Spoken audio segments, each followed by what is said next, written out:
हवा महल।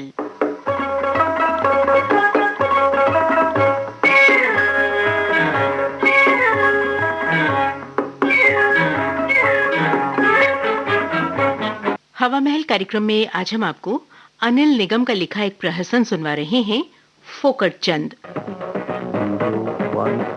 दफ्तर दफ्तर दफ्तर, घर में दफ्तर, बाहर दफ्तर, दफ्तर में दफ्तर। मैं कहती हूँ अपनी फाइलें समेटो। अरे इन फाइलों में तो मेरा फ्यूचर है। अजी अपना फ्यूचर खिसका लीजिए तो मैं आपके प्रेजेंट के कपड़े प्रेस कर दूं। ओफो मम्मी पापा, ये आप लोग क्या कर रहे हैं? आप लोगों को एक बहुत जरूरी बात बतानी है। लो कर दी फाइल बंद। अब बताओ बेटी क्या बात है? आप लोगों ने तो पूरे कमरे की दिन में लाइटें जला रखी हैं। अरे खोदा पहाड़ निकली चिड़िया, बेकार की बात बताने के लिए तूने मेरी फाइल बंद करवा दी। अरे अब तक तो मैं पूरी ड्राफ्टिंग कर चुका होता। लेकिन तुम्हारी अक्ल कहीं नहीं पहुंची। जैसी शादी के पहले थी वैसी ही आज है। और एक कमरे में जब दिन का उजाला है तो ट्यूबलाइट और बल्ब बुझा क्यों नहीं देते? अरे फोकट चंद की शान फोकट की बिजली जलाने में है, चाहे ऑफिस हो या घर। क्या तुम लोग चाहते हो कि मैं अपनी शान में बट्टा लगा दूं? नहीं, शान में लगाम तो लगा ही लो। कहीं ऐसा ना हो अपनी शान की बदौलत ना तुम घर के रहो ना दफ्तर के। पापा, ये फोकट की बिजली का क्या चक्कर है? बेटा यही तो बिजनेस सीक्रेट है इस किराए के मकान का। अरे अब पहले ही बुझाओगे या बाद भी बताओगे? पापा आप तो हमेशा किश्तों में सस्पेंस खोलते हैं ना। आजकल की फास्ट लाइफ में ये सब नहीं चलेगा। अच्छा, जो चल रहा है वो सुन लो। तुम्हारे पापा और इनके पति यानी कि मैं फोकट चंद अपने मकान मालिक नेक चंद को केवल मकान का किराया देता हूँ, बिजली का कुछ नहीं। अब समझी, इसीलिए आप लोग दिल खोलकर बिजली खर्च कर रहे हैं। भाई ऊपर वाले ने जब छप्पर फाड़ कर दिया है तो खर्च करने में कंजूसी किस बात की? अरे अरे अरे अरे अरे अरे, बिना कोई नोटिस दिए तुम अचानक रोने क्यों लग गई? मुझे गुस्सा लग रहा है। क्यों? इतनी सी बात मैं क्यों नहीं समझ पाई? अरे मैं तो डर ही गया था। सुनो जी, हाँ। मुझे रुपए चाहिए अभी इसी वक्त। देखो जी, बिजली जितनी चाहे खर्च कर लो, लेकिन अरे मैं बिजली खर्च करने के लिए रुपए मांग रही हूँ। बिजली खर्च करने के लिए रुपए? हाँ रुपए। तुम लोगों की चाय की फरमाइश पूरी करने के लिए बिजली की केतली, साफ सुथरे कपड़े धोने के लिए वॉशिंग मशीन और गैस की बचत के लिए बिजली का चूल्हा इस घर के लिए जरूरी है या नहीं? तब तो मैं भी हेयर ड्रायर खरीदूंगी मम्मी। और मैं खरीदूंगा बिजली से शेव बनाने वाली मशीन। लेकिन ये सब खरीदने के लिए तो रुपए बहुत चाहिए। अजी आप तो किश्तों के मरीज हैं, ये सारा सामान किश्तों पे ले आइए। हाँ तुम ठीक कहती हो। एक ही अंधकार में बैठे बैठे चा पी रहे हो, लाइट तो जला ली होती। अभी शाम के उजाले में तुम्हारे हुस्न का दीदार अच्छी तरह कर सकता हूँ। इश, रसगुल्ला के माफिक मिष्टी बातें बनाना तो कोई आपसे सीखे। ओही माँ, हम तो भूले गए जी। ये क्या है? ये लीजिए। ओफो, जरा लाइट जला के रोशनी में देखिए ना। बिजली का बिल? जी हाँ।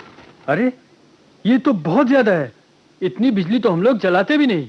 लेकिन आपके हम लोग की परिभाषा में आपके किराएदार फोकट चंद और उनका परिवार शामिल नहीं है क्या? अरे उन लोगों ने तो अपने घर में बिजली के सामान की दुकान लगा रखी है। ओफो, मुझे क्या पता था फोकट चंद मेरी सिधाई का इतना फायदा उठाएगा।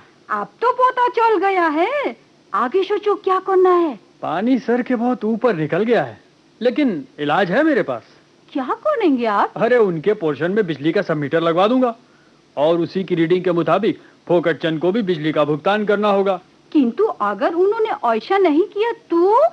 डाल डाल और पात पात का खेल खेलना मैं भी अच्छी तरह जानता हूँ। बात ना मानने पर कह दूंगा कोई और मकान तलाश कर लो, फिर तुम देखना तेल और तेल की धार। ओए माँ, तुमने फोकट चंद का एकदम शोई नबस्ता टोला है।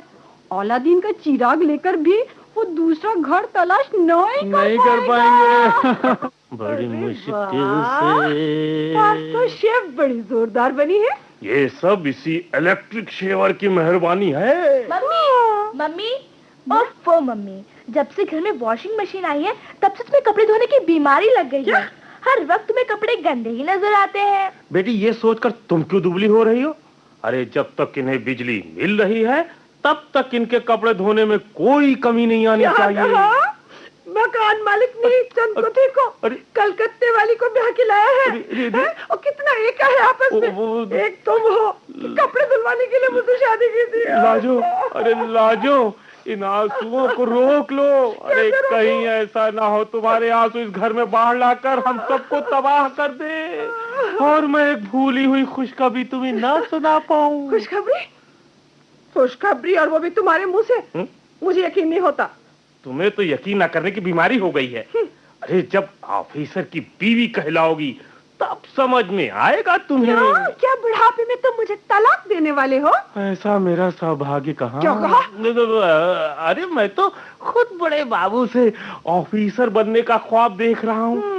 अगर बॉस शर्मा जी की मेहरबानी हो जाए तो ये सपना सच भी हो सकता है। अरे तुम मेहनत और लगन से काम करोगे तो शर्मा जी की मेहरबानी हो ही जाएगी। मैंने अपना प्रमोशन का भला देखने के लिए कल शर्मा जी को खाने पर बुलाया है। हो गई छुट्टी। देखता हूँ प्रमोशन कैसे नहीं मिलेगा। प्रमोशन, और वो भी तुम्हारा। जी मैं तो रिटायरमेंट तक तुम्हारी नौकरी सही सलामत बनाए रखने के लिए भगवान से हमेशा दुआएं मांगती हूँ। पापा, मैं तो आप लोगों को एक बहुत जरूरी बात बताने आई थी और यहाँ आकर आप लोगों की बातों में उलझ गई। अरे बेटी, इनकी बातें तो द्रौपदी के चीर की तरह बढ़ती ही चली जाएंगी। तुम अपनी कहो बेटा। कल आप लोग जब वॉशिंग मशीन खरीदने गए थे ना, तब नेकचंद अंकल आए थे। नेकचंद जी? खैरियत तो है? अरे किराया लेने आए होंगे। हाँ, क्या तुमने अभी तक किराया नहीं दिया? कहाँ से दूं?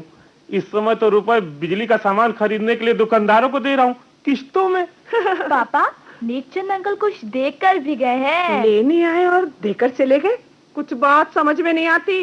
अरे मेरी किस्मत में अगर कुछ पाना लिखा है तो तुम्हें ज्यादा समझने की क्या जरूरत है जी। अच्छा बेटी दिखाओ तो क्या देकर गए हैं नेकचंद जी? पापा, अंकल बिजली का सब मीटर देकर गए हैं। क्या? बिजली का सब मीटर? हाँ, उन्होंने हम लोगों के पोर्शन में बिजली का सब मीटर लगवा दिया है। मारे गए। और कह गए हैं उसकी रीडिंग के मुताबिक किराए के साथ साथ बिजली का भी भुगतान करना होगा। भुगतान? और हाँ, ये भी कह रहे थे अगर आपको ये मंजूर ना हो तो कोई दूसरा मकान तलाश कर ले।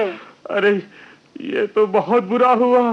पापा, अगर आपने बिजली के सामान का इस्तेमाल ही करना छोड़ दिया तो आपकी शान का क्या होगा? मेरी आदत तो सारा काम बिजली के सामान से करने की बन गई है। हाँ, लाजवंती तुम ठीक कह रही हो। बिजली के सामानों का इस्तेमाल तो करते ही रहना होगा। बॉस के आगे इम्प्रेशन भी तो जमाना है। प्रमोशन के बाद देख लूंगा नेकचंद को भी। बिल्कुल ठीक। पता नहीं ये सुबह सुबह अखबार कहाँ रख देती है। अरे लकी, आज का अखबार कहाँ रखा है भाई? क्यों चिल्ला रहे हो? तुम्हारे सामने तख्त पे तो रखा है। ठीक है, मिल गया है। गर्मी की तपिश से जनजीवन अस्त व्यस्त। सुनिए, ये फोकटचंद अपना किराया कब देगा? समझ में नहीं आता, ये बिजली का शॉप मीटर लगने के बाद भी एतो बेशी बिजली क्यों खर्चा कर रहा है? बिजली की कटौती। लक्ष्मी, अरे ये है आज की जोरदार खबर फोकटचंद को सबक सिखाने के लिए। कौन सी खबर पढ़ के खुश हो रहे हो? यही कि बिजली की कमी से निपटने के लिए कल से 8 घंटे बिजली की कटौती का निर्णय सरकार द्वारा लिया गया है। बेश होइचे, अब पता चलेगा फोकटचंद और उनके परिवार को। अरे लाजवंती, अगर इसी तरह कछुए की चाल चलोगी तो अगले 7 जन्म तक भी मेरे प्रमोशन का पता नहीं चलेगा। अरे बॉस के आने का समय हो रहा है और तुमने अभी तक खाना भी नहीं बनाया। ये गर्मी देख रहे हो, और सुबह से लाइट नहीं आ रही। रोज खाना पकाने का सारा काम बिजली के चूल्हे पर होता था। मम्मी, आपको एक बहुत जरूरी बात बतानी है। क्या? बिजली की कटौती लागू हो गई है। सुबह 8 बजे से लेकर शाम के 4 बजे तक बिजली नहीं आया करेगी। मुझे पता है। और पापा, मेरे स्कूल की फीस जानी है। कल तक अगर फीस ना जमा करी तो मेरा नाम कट जाएगा। बेटा, लेकिन वो बेटा क्यों जी? तुमने बच्चे के स्कूल की फीस भी नहीं जमा की? कहाँ से दूं? तनख्वाह के सारे रुपए तो बिजली के सामानों की किस्तें अदा करने में चले गए। और नतीजा ठन ठन गोपाल। राजू राजू, मेरे कपड़े निकाल दो। अगर बॉस ने मेरे गंदे कपड़े देख लिए तो क्या सोचेंगे? तुम भी तो सोचो, वॉशिंग मशीन नहीं चल रही है, मैं क्या करूं? पापा, शर्मा अंकल के लिए बर्फ तो ले आइए। इतनी गर्मी में क्यों उन्हें गर्म पानी पिलाएंगे? अरे इसे कहते हैं चिराग तले अंधेरा। घर में फ्रिज है और बर्फ लेने बाजार जाना पड़ा। सुनो जी, बाजार से मोमबत्ती और हाथ से डुलाने वाला पंखा भी लेते आना। कहीं ऐसा ना हो तुम्हारे बॉस अंधेरे में बैठे बैठे पसीने से तरबतर होते जाए। बिजली का क्या भरोसा, न जाने कब आएगी। लगता है बिजली की कटौती हमारी इज्जत का जनाजा निकाल कर रहेगी। अब खाने के बारे में तो सोचो, अगर बॉस को खाली ठंडा पानी पिलाकर विदा कर दिया तो अपने प्रमोशन का मामला भी ठंडा पड़ जाएगा। जी, जब बाजार जा ही रहे हो तो वहाँ से खाना भी लेते आना। अरे इतनी जल्दी बिना इस बत्ती के इस गर्मी में भाई मैं तो खाना नहीं बना पाऊंगी। हाँ अरे बेटा देख, बाहर कौन है, जरा देख। अच्छा पापा। सर आप आइए आइए आइए आइए सर, आइए आइए, इधर आराम से बैठिए सर। लगता है मैं समय से पहले आ गया हूँ। कहीं जाने की तैयारी है क्या? नहीं सर, यही तो आपका सबसे बड़ा गुण है सर। समय से पहले पहुंचना मंजूर है आपको, एक सेकंड की देर करना बर्दाश्त नहीं। समय की पाबंदी तो कोई आपसे सीखे सर। आज कुछ गर्मी ज्यादा है और ये पंखे भी नहीं चल रहे हैं। ये सब बिजली की कटौती का नतीजा है सर। काश बिजली आती तो मैं आपकी बेहतर खिदमत कर पाता सर। अच्छा, अगर बिजली आती तो आप क्या करते? सर बहुत सा सामान बिजली का है मेरे पास, आराम से रहने और लोगों को आराम पहुंचाने के लिए। अच्छा, क्या क्या सामान है आपके पास? बिजली का चूल्हा, washing machine, fridge, television, electric केतली, कूलर और न जाने क्या क्या सर। और अब तो प्रमोशन के बाद एसी खरीदने का भी इरादा कर रहा हूँ सर। प्रमोशन? और वो भी तुम्हें? कभी नहीं। क्यों सर, ऐसा क्या किया है मैंने जिससे मुझे प्रमोशन नहीं मिल सकता सर? फोकट चंद, मुझे ऑफिस के लिए एक बिजली बचत अधिकारी की जरूरत है। सर, वो बिजली की कटौती से परेशान होकर ये ठीक से कुछ सोच नहीं पा रहे हैं। न जाने आपसे क्या अनाप शनाप बक रहे हैं। अच्छा, मैं चलता हूँ। Sir sir sir. पापा पापा, आपको एक बहुत जरूरी बात बतानी है। अरे चुप, मेरा प्रमोशन भी गया और साथ में फोकट की बिजली भी गई। पड़े रहो। फोकट चंद। अभी आपने अनिल निगम का लिखा ये प्रहसन सुना। इसका निर्देशन चंद्र प्रभा भटनागर ने किया। लखनऊ केंद्र से प्राप्त इस नाटिका के साथ ही आज का हवा महल कार्यक्रम अब समाप्त होता है।